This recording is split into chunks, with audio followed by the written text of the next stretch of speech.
Hello everyone, welcome back to the channel. Happy New Year for all of you. In this episode we're gonna be covering a lot of questions that came to me, especially regarding high voltage charging operation on the Wrangler 4xe, using either level 1 or level 2 chargers. A lot of questions pertaining to the message we got in the cluster, the e-select mode, what kind of mode should I drive with. So if this is something you're interested to, please stay tuned. If you like, press subscribe. That will help the channel to grow. Thank you. So the Wrangler 4xe is equipped with a lithium ion high voltage battery that is used to power the electric powertrain systems in the 12 volt vehicle electrical system.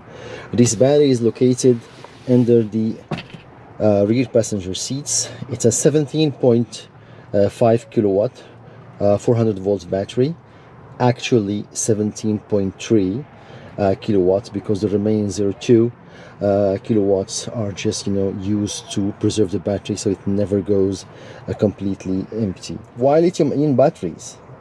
Well, simply because they are much lighter than other types of rechargeable batteries of the same size. They hold their charge longer. They only lose approximately 3% of their charge per month in ideal conditions, of course. Lithium-ion batteries have no memory, which means that you do not have to completely discharge them before recharging, as with some other batteries. And also they can be charged and discharged thousands of times. Of course, they have a life limit, but then this can be around 7 to 10 years or so. Okay, so your Jeep is equipped with a charge inlet that fits both AC 120, which is charger level 1, and AC 240 volt, which is charger level 2.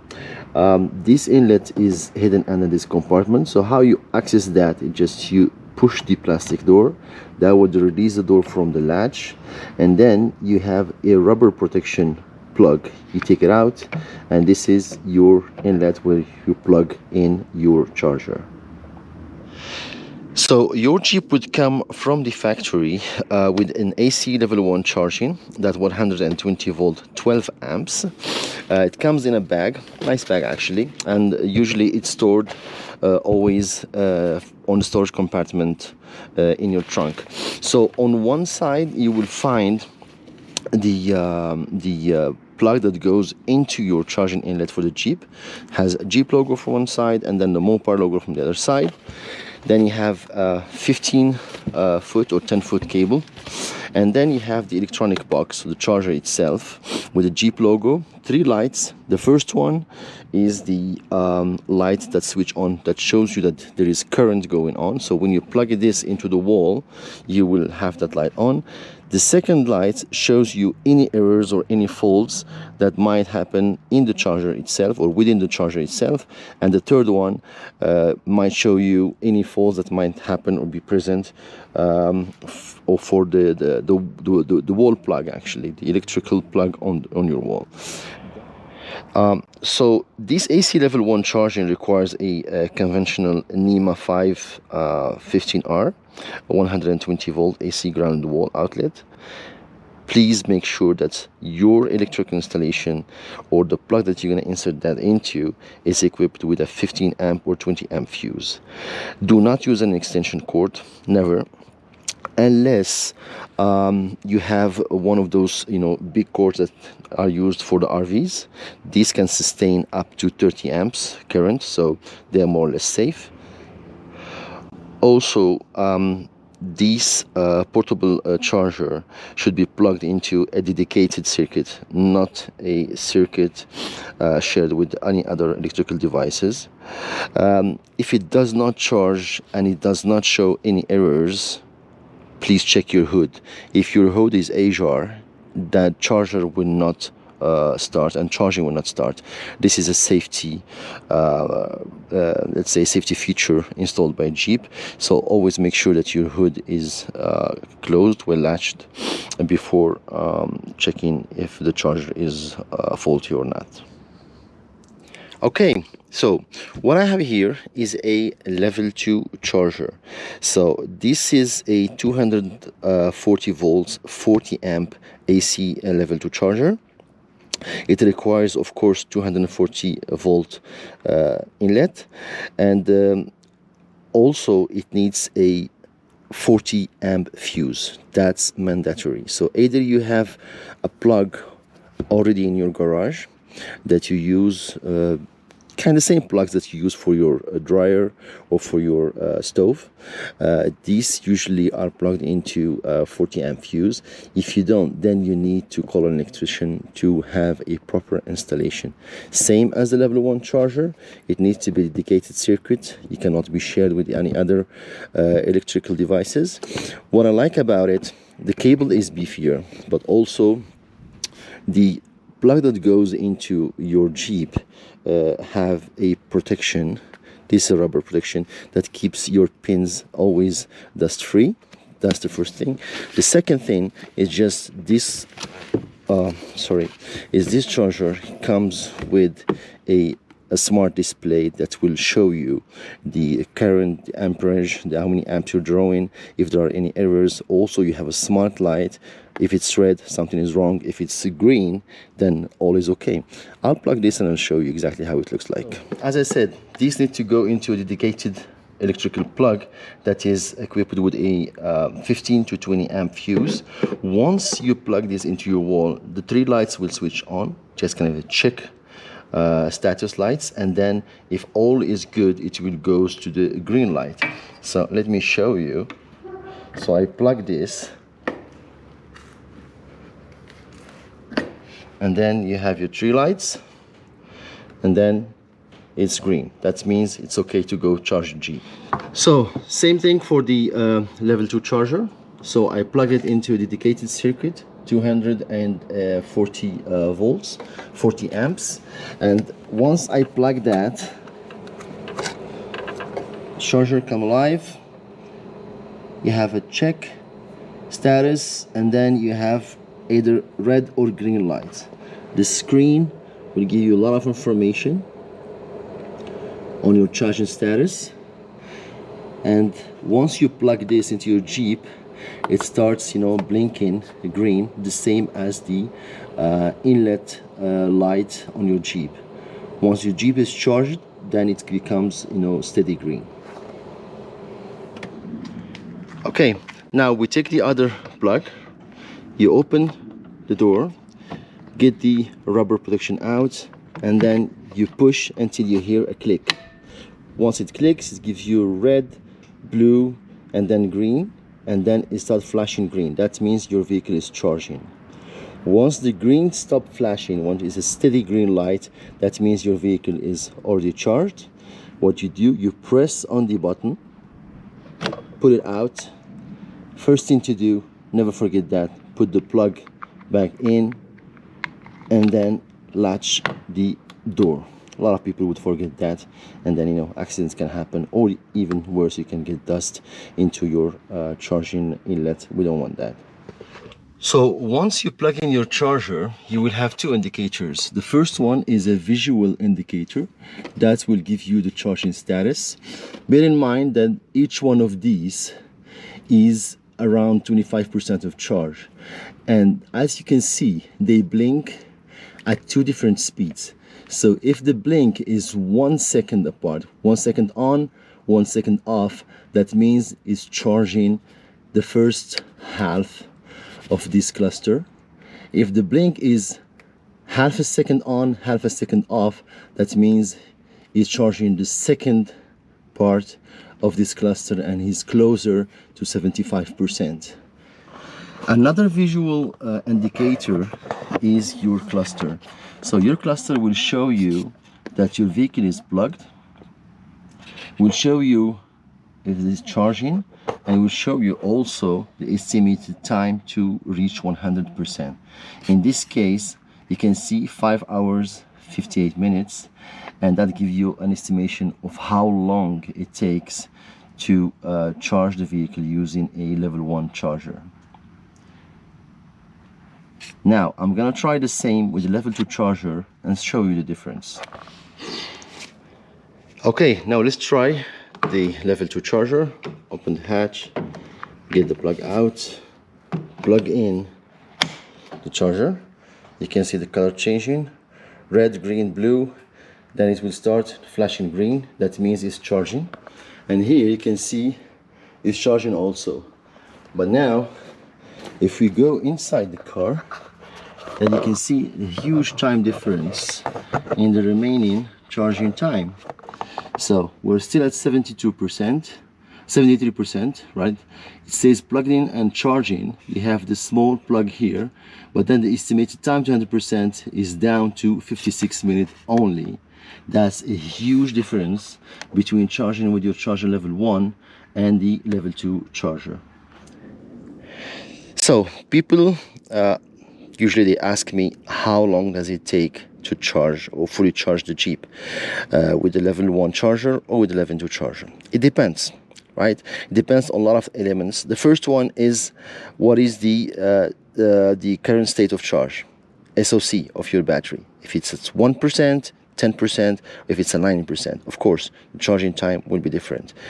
Also, the type of charger you're going to be using, whether a level 1 or a level 2, right?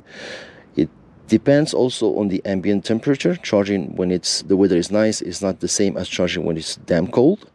Okay, and then also if the vehicle ignition or the Jeep ignition is on run mode or if it's on off, because if you keep your Jeep running, it keeps, you know, draining power from the battery, and then of course charging time will be longer and longer.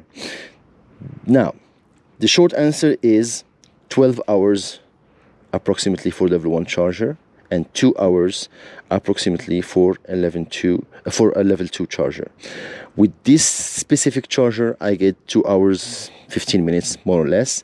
With this level 1 charger, as per my experience, I get almost 13 hours to fully charge the battery when it's showing less than 1%. Okay, so to access your eHybrid page, now you have to press vehicle on the menu, and then you will get the eHybrid pages.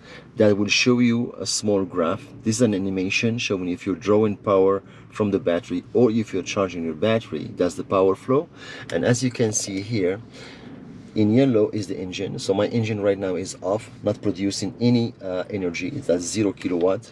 My battery is producing 2 kilowatts. So I'm using 2 kilowatts right now, basically to keep the vehicle on, because my vehicle is on. And also 1 kilowatt is being used by the climate control system, because I set the temperature at 70 Fahrenheit, and this is used to maintain that. This figure on the battery can be sometimes negative. If it's negative, that means that the battery is being charged, and you will see the animation here that the flow is in the other direction. After that, you get your driving history. You get 2 weeks, right? As far as you are not over 160 miles, because you can see here only 100 miles. So in teal, that will be the engine, and in blue, that would be the miles driven using your battery. So you can see here every day, and then you can see also the current week. The next page, if I hit schedule, you will have 3 schedules that you can program with the days and then with the time. So charge when plugged in, that's the estimated time to charge. If you use a level 1 charger, 5 hours 11 minutes. If you use a level 2 charger, that's only 45 minutes. This schedule is perfect. By example, let's say if you want to charge during nighttime only, or if you're going to be away when you're charging, or if you have a wall mounted charge and then you will not be present at a certain time to just plug or unplug your charger. So you keep it plugged in the Jeep, and then you set your schedule and it will charge itself. The last one will be the e-safe mode, and then in the e-safe you can determine the behavior. So if you check battery safe, then the battery will not be used, and you will keep at least 90% of the state of charge that you have initially once you get out of the battery safe state. If you use the battery charge, that means while you're driving, part of the energy generated by your engine will be used to charge the battery. That's a very, very expensive way of charging your battery. I would not recommend that, so I'll keep it always on battery safe. So basically that's it. That's all the controls that you have on your dashboard or in your entertainment system to control your e-hybrid system. E-select mode. Today in the 4xEs we have three driving modes that you can select from this control panel. So you have them here. You can have the hybrid, electric, and the e-safe. A lot of people would ask if I can switch from one mode to another while driving, or they have to stop or switch off the vehicle or switch on the vehicle before they say switching modes. Yes, you can switch between modes seamlessly while driving your vehicle, and the vehicle will adapt as to the mode that you have chosen. Okay, driving modes behavior.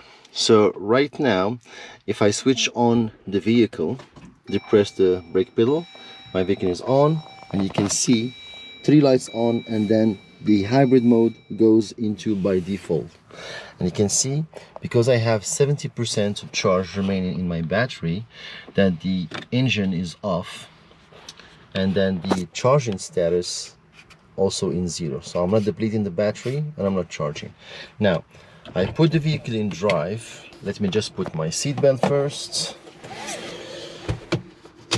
and then also I'll go to home, I'll go to vehicle, and then put the power flow. And you can see here right now I'm using the power. Engine is not on yet.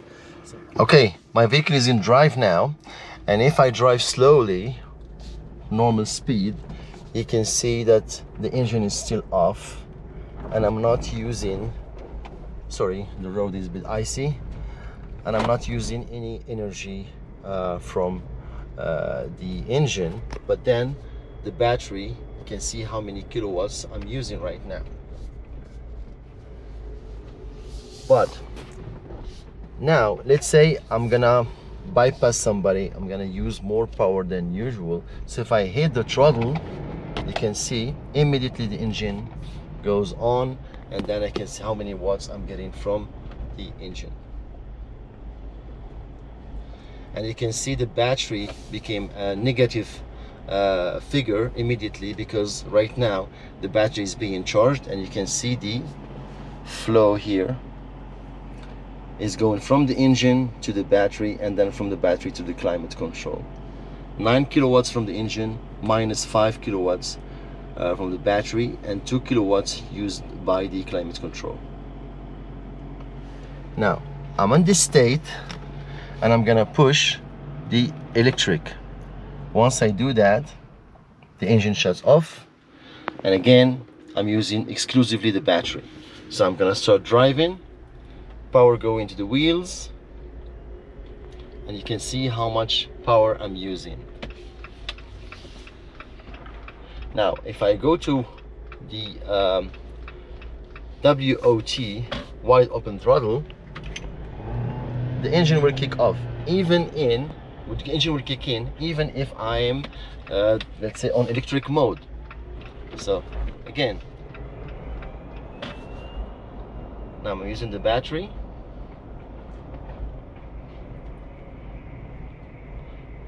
and then all of a sudden I'm gonna hit the throttle, and you can see the engine will kick in and start, you know, charging the battery and using both the engine power and the battery power.